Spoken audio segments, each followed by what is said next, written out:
Saudações! Vou fazer agora a leitura e interpretação de um poema da Cecília Meirelles intitulado Canção.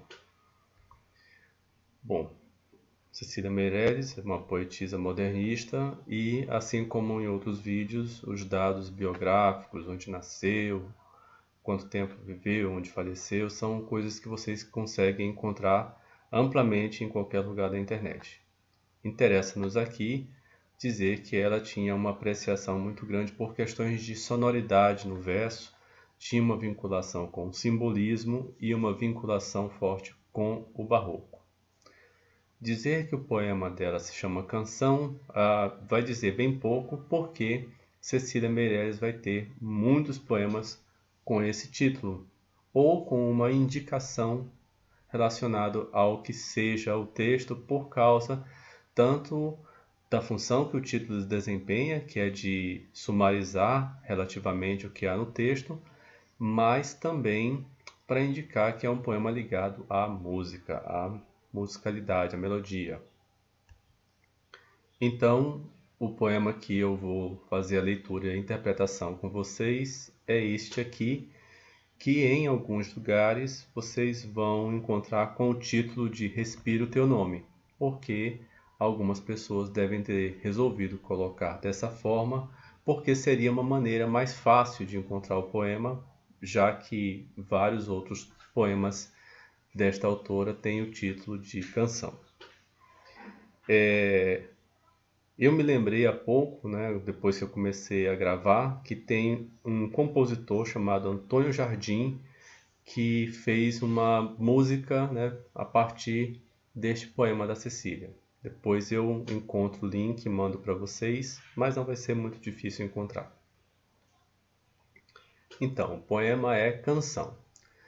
Respiro teu nome, que brisa tão pura, súbito circula no meu coração. Respiro teu nome, repentinamente de mim se desprende a voz da canção. Respiro teu nome, que nome procuro? Ah, teu nome é tudo e é tudo ilusão.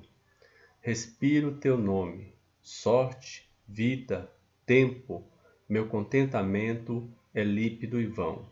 Respiro teu nome, mas teu nome passa, alto é o sonho, rasa minha breve mão. Então, tá aí o poema, é uma peça sonora, uma peça musical, um poema lírico. Por que lírico? Porque ele não apresenta, inicialmente, fazendo a distinção para o gênero épico ou narrativo e o gênero dramático, imediatamente a gente tem a percepção de que não tem uma narrativa. Nós não temos personagens que evoluem no tempo e no espaço. Essa é uma indicação. Existem outros motivos para dizer que este poema é um poema lírico, como é o caso da sonoridade, como é o caso da primeira pessoa, eu respiro, que aparece no texto. Mas eu gosto sempre de começar verificando a presença, a ausência de narrativa para poder indicar que o poema ele é eminentemente lírico. Não é um texto dramático, porque aqui eu não tenho a interação entre personagens, ou mesmo que fosse um monólogo, esse monólogo às vezes volta-se para o próprio sujeito que fala. E aqui eu tenho um sujeito que recebe o texto. Tenho eu lírico no poema, mas eu também tenho esta segunda pessoa, que é esse teu nome, que, como eu comentei algumas vezes, o poema se refere a alguma outra pessoa, fala com uma outra pessoa, fala com as flores, com a brisa, com a cidade, com Deus, com uma montanha. Às vezes, essa segunda pessoa que está no eu lírico é, de alguma maneira, uma forma de encaixar o sujeito leitor, e nós vamos verificar se é este o caso do poema.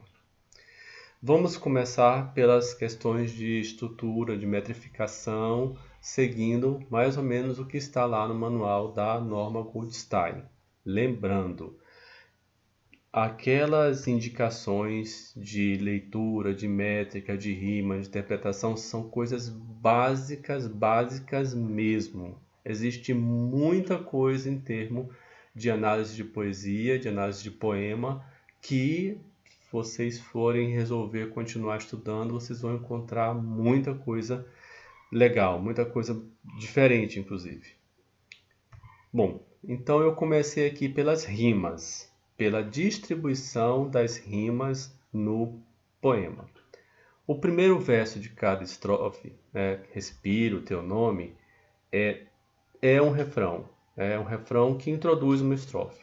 O refrão no poema lírico tem a finalidade de retomar o estado de espírito, retomar o estado de ânimo, de alma do sujeito lírico que fez, né, o poema. O poema lírico curto, mas precisa a cada momento retomar esse estado de alma, porque o sentimento do lírico é um sentimento volátil, fluido, que corre, escapa muito rápido, né? Muito volátil.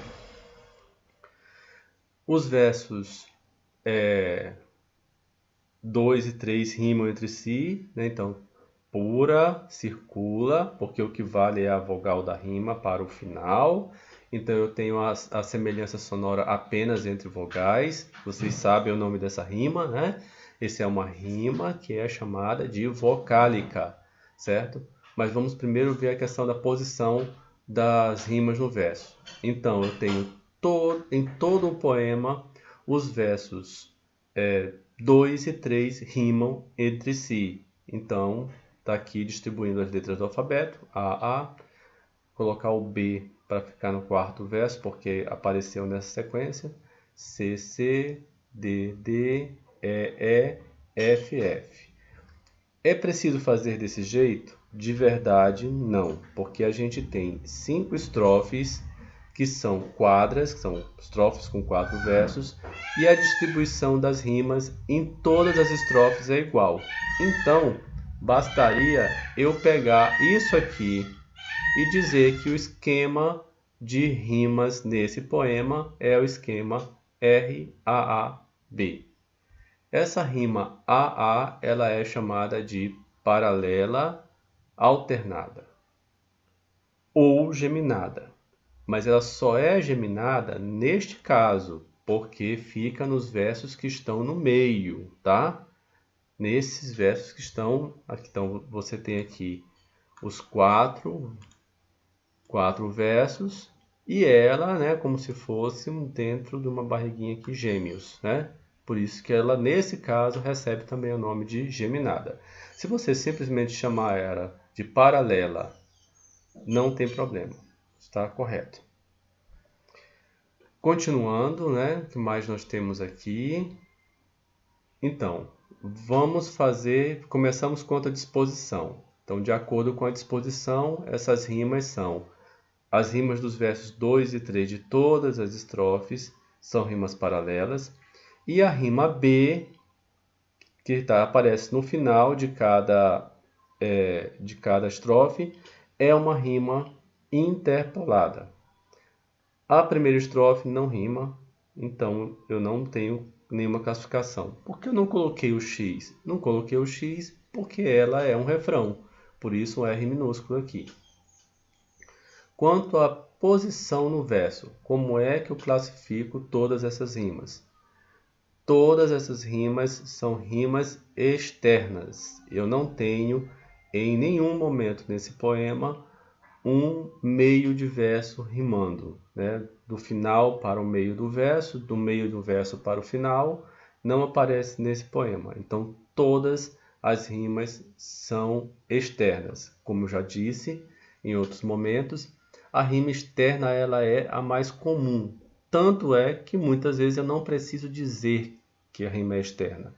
Eu apenas indico uma interna quando ela vai aparecer, já que ela é mais difícil, ela é mais rara. Como é que eu classifico quanto à posição da sílaba tônica? Eu vou verificar se as palavras que rimam são oxítonas, paroxítonas ou proparoxítonas. Então, neste caso aqui, né, olhando estrofe por estrofe, a rima A, eu tenho duas paroxítonas rimando, então é uma rima grave. C, repentinamente desprende duas paroxítonas, também é uma rima grave. E pode perceber que todas as demais serão também rimas graves. Agora, as rimas em B, as rimas que estão no quarto verso de cada uma das estrofes, são rimas com palavras oxítonas, portanto, são rimas agudas. Isto, como efeito de sonoridade, é muito importante porque dá um efeito diferente, um efeito interessante no final de cada estrofe, por causa da forma como termina. Termina com uma palavra cuja última sílaba é tônica, portanto não tem nenhuma para desprezar, digamos assim, na metrificação, né? E agora sim, vamos lá ver se as rimas são toantes ou soantes, né? Se elas são consonantais ou são vocálicas. Bom, pura circula, então re com lê, então são diferentes as consoantes, né, os sons consonantais, então essa rima aqui ela é vocálica. Repentinamente desprende, então eu tenho T com D. Eu tenho de novo uma rima vocálica. Ah, professor, mas tem o N. Não, o N não conta porque o N ele não tem uma função de consoante aqui. Ele é apenas um nasalizador do E. Então eu tenho N, D, E. N, T, E. Procuro e tudo. De novo, eu tenho da vogal da rima para frente, eu tenho uma coincidência sonora apenas entre as vogais. Rima vocálica, né? É Re com D. Na próxima estrofe, na quarta, tempo com contentamento. Eu tenho N, P, U, N, T, U. Então, eu tenho novamente a repetição apenas das vogais, portanto, rima vocálica. Passa e rasa. A, C, A, Z, A. O que conta é o som e não as letras, portanto, coincidem apenas os sons vocálicos, novamente uma rima vocálica. Todas as rimas geminadas, todas as rimas dos versos 2 e 3, em relação a serem toantes ou soantes, todas elas são vocálicas. A rima vocálica também tem o nome de rima feminina. Bom, existem manuais que também dão outros nomes para essa rima. Vê que o fato de termos rimas vocálicas também resulta num efeito de sonoridade diferente. São palavras que quando a gente lê uma depois da outra, né, a gente nunca imagina que elas vão rimar, mas quando a gente coloca no poema, funciona, a rima funciona de maneira muito bonita.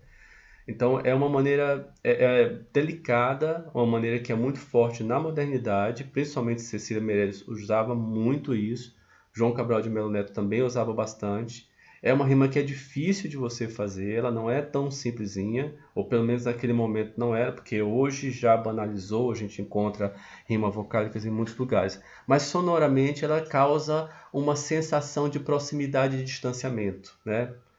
E nesse poema de Cecília Meirelles ainda tem uma outra coisa muito forte dessas rimas vocálicas, que embora os sons sejam diferentes, eles sempre têm algum tipo de ponto de contato. Então você vê que re e lê são sons que costumam ser até trocados pelas crianças devido ao fato de serem tão próximos, né? O rotacionismo ou o lambidacismo, né? Quando troca o R pelo L ou o L pelo R, né? Como a personagem do Maurício de Souza, né? O Cebolinha, Cebolinha. Aqui, embora sejam fonemas diferentes, mas você vê que os dois são lingodentais. Então, de novo, tem uma proximidade nesses dois fonemas. Aqui não tanto, né? Mas aqui, tempo, contentamento. Eu repito duas consoantes plosivas. E aqui, rasa e passa, a repetição são de consoantes que são fricativas, inclusive pares opositivos também, assim como repentinamente e se desprende. Se não entender o que é par ou positivo, não se preocupa, uma disciplina de fonética no futuro, durante o curso de letras, vocês vão entender. Mas mesmo que você não entenda esse palavreado da fonética, você percebe que esses sons são semelhantes, né? Você consegue sentir isso. Então, no caso da Cecília Meirelles, esse trabalho ainda é mais forte ainda.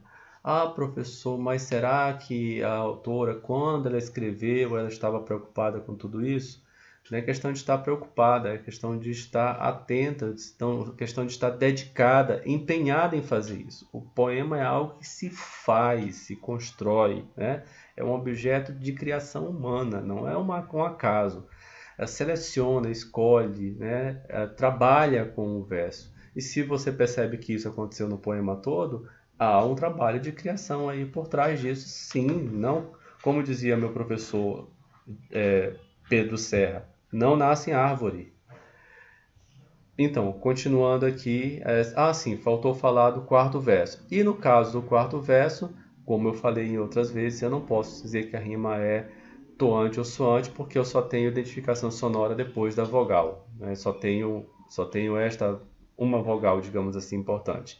Mas aqui eu posso dizer que sim, porque além da vogal da rima, eu ainda tenho mais uma vogal. Então, né, eu ainda não vi nenhuma situação de rima oxítona, de rima aguda, que seja também vocálica. Pode acontecer, claro que pode, tudo pode. No poema, muita coisa pode. Então, seguindo. Bom, rimas quanto à classe gramatical. Vamos lá, devagar, uma de cada vez. Então, eu coloquei aqui como é que a gente pode ir fazendo a parte que é a análise, né? E importante isso. Uma coisa é a análise, outra coisa é o resultado da análise quando você escreve para entregar um trabalho. Então, rima A. O que é a rima quanto à classe gramatical?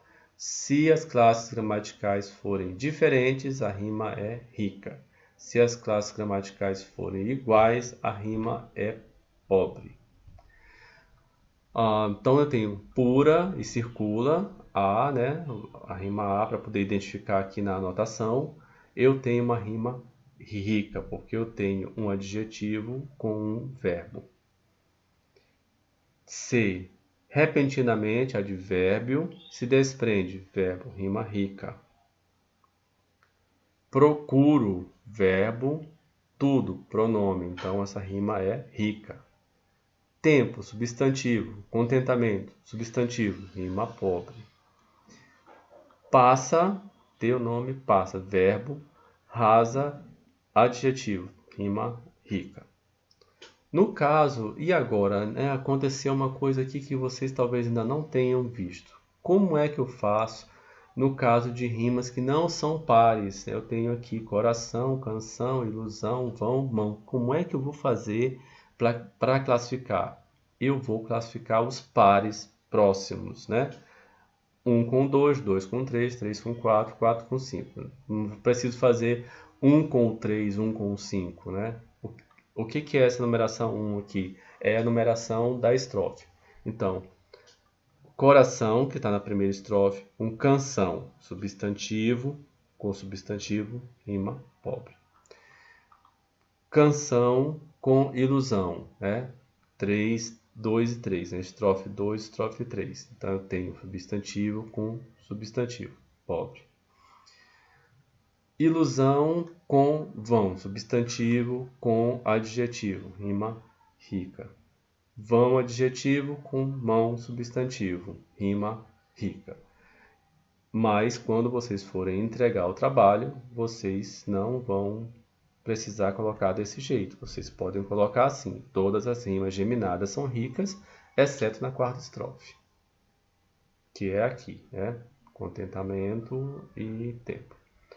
Nas rimas interpoladas, nos dois primeiros pares são ricas e nos dois seguintes pobres. Então vê que você não precisa colocar dessa maneira, nem telegráfica como está aqui, nem precisa fazer frase para cada uma delas. Então isso aqui já resolve a forma de classificar. E nesse caso, professor, essa questão de o autor pensa nisso, nesse caso não tanto, porque o poeta parnasiano que tinha uma preocupação muito forte em sempre a rima ser rica de acordo com um dos 3 aspectos, porque tem um terceiro aspecto que a gente não comentou, porque não aparece também na norma Goldstein. Mas no caso do poema da Cecília, a gente tem que ver que há uma certa equação em todos esses outros elementos, né? Mas a preocupação mais forte está relacionada à sonoridade. Essa classificação quanto à classe gramatical eu fiz devagar, de um por um, inclusive mostrando para vocês como se escreve. Mas não significa que eu vá fazer isso em todos, né? Aqui eu vou apenas falar sem colocar por escrito. A rima quanto à sonoridade ou quanto ao aspecto fonético. Como é que eu verifico isso? Eu vou dizer que é rica a rima que tem um som que se repete, pelo menos um som que se repete desde antes da vogal da rima. Então, qual é a vogal da rima? U. Qual é a vogal da rima? U. Quais são as consoantes que estão, ou qual é o som que está antes da vogal da rima? P, Q. Então, essa rima não é uma rima rica quanto à sonoridade. É uma rima pobre. E, de novo, a rima rica quanto à sonoridade, quanto a esse aspecto fonético, ela não é muito comum. Então, normalmente a gente nem coloca isso na análise, só quando ela aparece, já que se apareceu a gente coloca. Se não apareceu, não precisa dizer que não existe. Mas, até porque vocês vão ter tempo reduzido na apresentação. Então, recortar essas coisas também é importante. Continuando. Repentinamente desprende. Então, eu tenho me e tenho re. Então, eu não tenho uma rima rica conforme a sonoridade. Procuro tudo. Que, te. Também são diferentes. Rima pobre quanto a sonoridade. Te, me. Pobre quanto a sonoridade. P, re. Pobre quanto a sonoridade. Então, todas as rimas geminadas são pobres quanto à sonoridade. Vamos ver as rimas interpoladas de novo em relação aos pares. Coração, canção. Olha aí, aqui sim, né? Antes da vogal da rima, eu tenho um som que se repete. Então, essa rima aqui, ela é uma rima rica quanto à sonoridade. Canção, ilusão. C, Z. Não é igual, não é rica quanto a sonoridade. Z, V. Diferente, pobre. V, me. Diferente, pobre. Resumindo, quanto ao aspecto da sonoridade, quanto à incidência sonora ser desde antes da vogal da rima ou não, eu tenho apenas uma rima rica neste poema. Agora, os campos semânticos e algumas figuras de linguagem. A questão semântica para o poema sempre é algo muito importante. O emprego de figuras de linguagem também, porque a poesia ela não é denotativa. A poesia não é escrita da mesma maneira que um texto instrucional. O poema emprega a criatividade, emprega recursos que são próprios da linguagem, né, ou que, até mesmo que o poeta inventa, para poder comunicar um estado de alma, um estado de espírito, sobretudo se o poema for um poema lírico. Neste poema da Cecília Meirelles, é bem provável que a questão dos campos semânticos não seja tão forte como os poemas que eu mostrei do Mário Quintana e do Mauro Mota, porque aqui não há uma ideia que vai se repetir após o refrão. O que acontece aqui é mais no sentido de uma busca. Então, se a gente for procurar, a gente vai ter algumas coisas aqui, como respirar, brisa e não cai bem em coração. Até porque a organização semântica desse poema funciona de uma outra maneira. Aqui, a ideia são buscar coisas que estão relacionadas a opostos, para criar antíteses e causar efeitos diferentes. Isso vai acontecer principalmente na última estrofe. Você vai ver que a ideia de rasa, né? Alto é o sonho, rasa minha breve mão. Vê que essas duas palavras, elas são, inclusive estão em polos opostos no mesmo verso, elas têm significados opostos, né? Elas significam coisas antitéticas nesse caso. Bom, eu vou fazer uma leitura depois desse poema lá no final, depois que a gente fizer a métrica também, para poder comentar algumas coisas mais sobre a questão dos campos semânticos, ou melhor, das questões semânticas que envolvem o texto, né? Começando pelo Respiro Teu Nome. Né? Então vejamos aqui o que temos depois. Aqui a métrica do poema. Então quem tiver alguma dúvida sobre onde é que corta, onde que não corta, tá aí. Lembrando que os versos 1, 2 e 3 são versos graves, ou seja, terminam em palavras paroxítonas, ou seja, não conta a última sílaba. E os versos 4 de cada uma das estrofes são versos agudos, ou seja, terminam em oxítona, ou seja, não contam até esta sílaba apenas, né? Até esta última sílaba. Que é aquilo que eu falei do efeito sonoro interessante que vai ter neste poema, porque cada estrofe termina com um verso agudo, que é como se desse uma cravada no som, né? Barrou o som aí, não prossegue a partir daí. Enquanto que os outros têm, depois da sílaba tônica, ainda mais alguma coisa, mais algum som. Bom, é importante verificar na metrificação também onde ficam as sílabas mais fortes de cada verso. E aqui eu fiz, né? Vê que você vai ter respiro teu nome, que brisa tão pura. Súbito circula no meu coração. Então você percebe que você tem mais ou menos os mesmos lugares para ficar as sílabas tônicas, que é a sílaba 2 e a sílaba 5. Então 2, 5.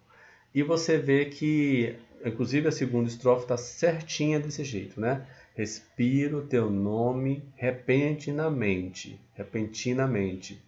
De mim se desprende a voz da canção. Então eu tenho aí 5 sílabas métricas com a pausa melódica na segunda e na quinta. Bom, para o poema sempre é importante verificar se as quebras dos ritmos, as quebras do local da pausa melódica também se articula com as questões de significação. Então você vê que aqui, logo no início, né, terceiro verso, você vai ter, né? Respiro teu nome, que brisa tão pura, súbito circula. A força com que essa brisa tão pura, a surpresa com que essa brisa tão pura, que é o nome que a gente não sabe qual é, né? Vamos procurar isso também aqui na leitura, é marcada pela troca da sílaba tônica ser a segunda para ser a primeira. É como se a súbita chegada da brisa pura também estivesse demarcada pela mudança no ritmo desse verso. Isso é ótimo de se perceber, né? Para a anotação, é importante lembrar que vocês devem fazer, né, ou podem fazer as anotações, né, colocando no final do verso esquema de rima e faltou aqui por causa do espaço, talvez, né? Mas eu vou colocar aqui rapidinho, né? 5, 5, 5, 5, 5, 5, 5. E vocês já sabem que tem que ter aqui também, né? 5, 5, 5, 5. Opa! Bom, é assim mesmo, né? Quem está trabalhando no sistema ligou, gravou, mandou sem editar, acontece isso mesmo. Esquema de rimas, né? Você escreve ER5. O que significam essas coisas? ER significa esquema de rima. 5 significa que esse verso tem 5 sílabas métricas ou 5 sílabas poéticas. Entre parênteses, o 2 e o 5 significa que as sílabas tônicas, as sílabas mais fortes desse verso, é a segunda e a quinta. Professor, isso é uma novidade. A gente não tinha percebido isso ainda. Tá lá na Normas Goldstein, nas páginas 24, 25, 26, ela faz isso. Como é que eu vou trabalhar isso na hora que eu for escrever o meu trabalho? Vou dizer da mesma forma que eu utilizei lá para falar, por exemplo, das rimas ricas. O esquema de rimas, né?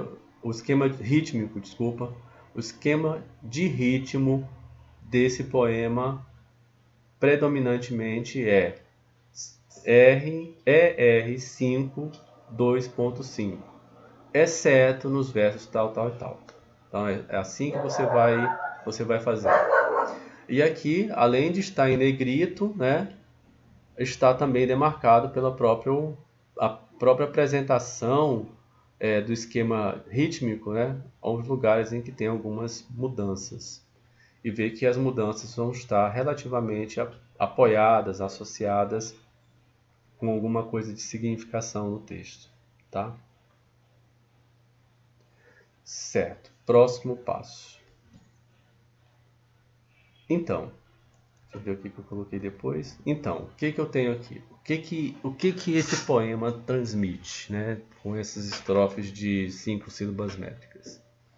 Então, o sujeito lírico, se dirigindo a um receptor lírico, vai dizer que respira o nome, né, desta pessoa, desta coisa, né?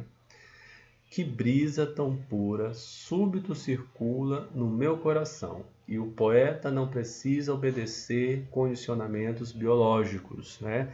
Porque se eu respiro, o ar vai para dentro do meu pulmão e não no meu coração. Mas a poesia pode fazer muita coisa em relação a isso. Então, por que no meu coração? Porque o coração ele é considerado na nossa cultura como o centro das emoções. Este nome que o eu lírico respira e que é uma brisa pura circula no centro da sua emocionalidade, no centro da sua emoção, mexe com a sua emoção.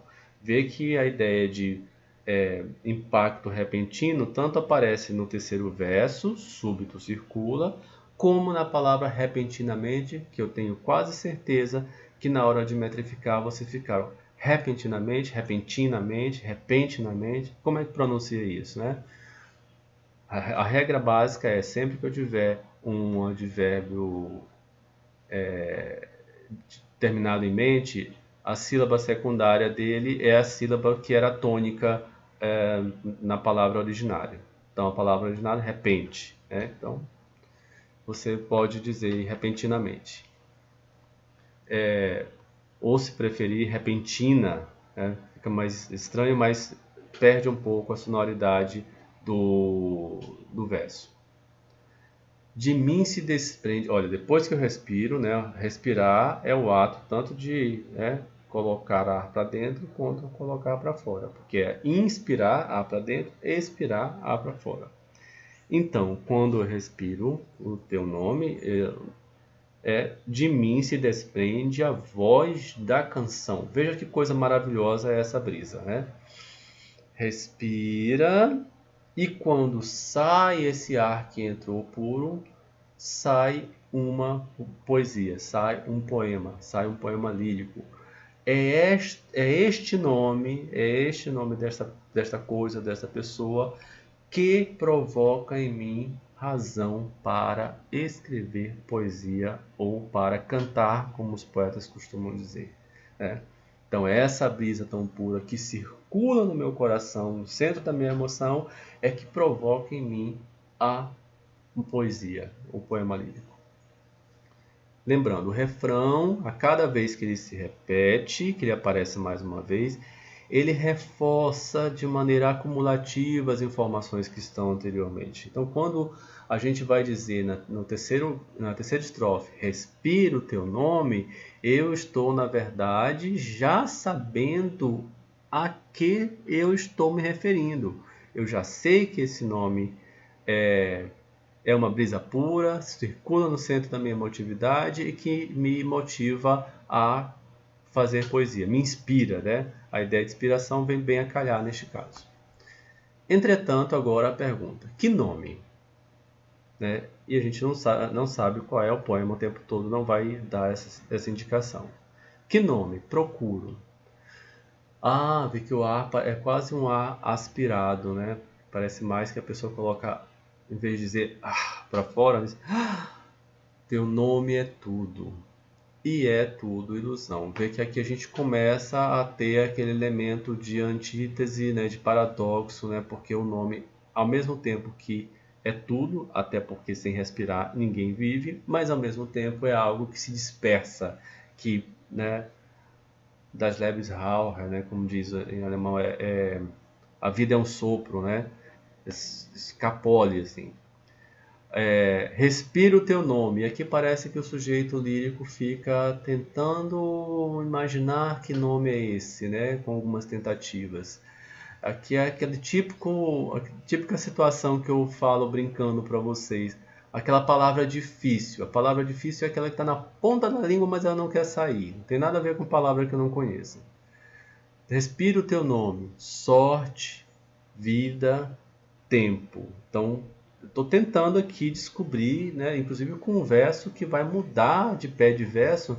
Não é uma métrica latina ou grega, mas eu tenho, né, deixa eu voltar aqui, eu posso perceber que todas as situações aqui eu tenho dois pés, né, os anfíbracos aqui de novo, né, átona, tônica, átona, tônica, átona. Quando chega nesse verso, sorte, vida, tempo, eu tenho 3 pés de verso. Vê que até aqui a questão do ritmo modificou. Respira o teu nome. Sorte, vida, tempo. Eu não posso dizer sorte, vida, tempo. Não posso fazer isso. Então eu vejo que até o ritmo aqui neste verso vai modificar. A minha alegria, a minha felicidade por ter conseguido me aproximar de saber mais ou menos que nome é esse, ela é ao mesmo tempo clara, perceptível, né, transparente como o ar, mas ao mesmo tempo se escapole rapidamente porque é um contentamento vão, inútil. Né? Percebo, mas não consigo perceber ao mesmo tempo. Respira o teu nome. Na última estrofe, o respira o teu nome já está com toda a acumulação de significados que esta ideia tem desde o início do poema. A brisa pura circula no centro da minha emoção, que faz com que o eu lírico produza poesia, que ele está em busca, que significa muita coisa, mas ao mesmo tempo se dispersa, e que causa uma alegria clara, mas ao mesmo tempo inútil, passageira. Então eu tenho tudo isso acumulado quando eu digo respira o teu nome na última estrofe. Mas, veja, a presença de uma conjunção adversativa, ela é importante quando a gente está dentro de um texto assertivo, né? Está afirmando alguma coisa. Mesmo afirmando no meio de uma areia movediça. Mas, né, entretanto, né, teu nome passa. Eu respiro o teu nome, mas esse nome, né? Alto é o sonho, né? O sonho é o desejo de se ter qualquer coisa, é muito elevado. Rasa, oposto ao sonho, né? Oposto à ideia de alto, né? Em vez de dizer baixa, mas rasa por causa da rima com passa. Rasa minha breve mão. O que a minha breve mão tem a ver com isso tudo? A breve mão está associada à ideia de canção, à ideia de poema, à ideia de escrever. Então, o teu nome pode me provocar todas essas coisas, mas a minha capacidade de capturar esta significação, ela não dá conta. Eu apenas consigo dizer, né, respiro o teu nome, mas eu não consigo expressar de maneira objetiva o nome é este específico, né, para poder apontar. Você vê que um poema não é somente um poema de busca, né, mas um poema de reflexão em torno da impossibilidade de nomear, algo que é próprio da poesia moderna. Ter tanto para dizer, mas não saber com que palavras, né? É um poema muito bonito, você vê que quando a gente vai fazer a leitura das questões semânticas envolvendo o texto, aquelas outras que a gente falou, dos elementos sonoros, de versos, de rimas, eles parecem que são superficiais, digamos assim, mas eles não. É um poema que tem toda esta carga de significação, mas ele é todo construído a partir de uma composição sintática, semântica e principalmente sonora, que dá um suporte para toda essa ideia que existe no texto. A forma e o conteúdo, eles estão intimamente ligados, né? E se você pega o poema depois que faz todas as leituras, né, a métrica, a questão do local das sílabas tônicas, e você lê de novo, né, você já carrega para o texto outras significações. Então, muito obrigado. Esta foi a leitura e interpretação do poema Canção, de Cecília Meirelles, né? É isso aí. Tchau. Até a próxima.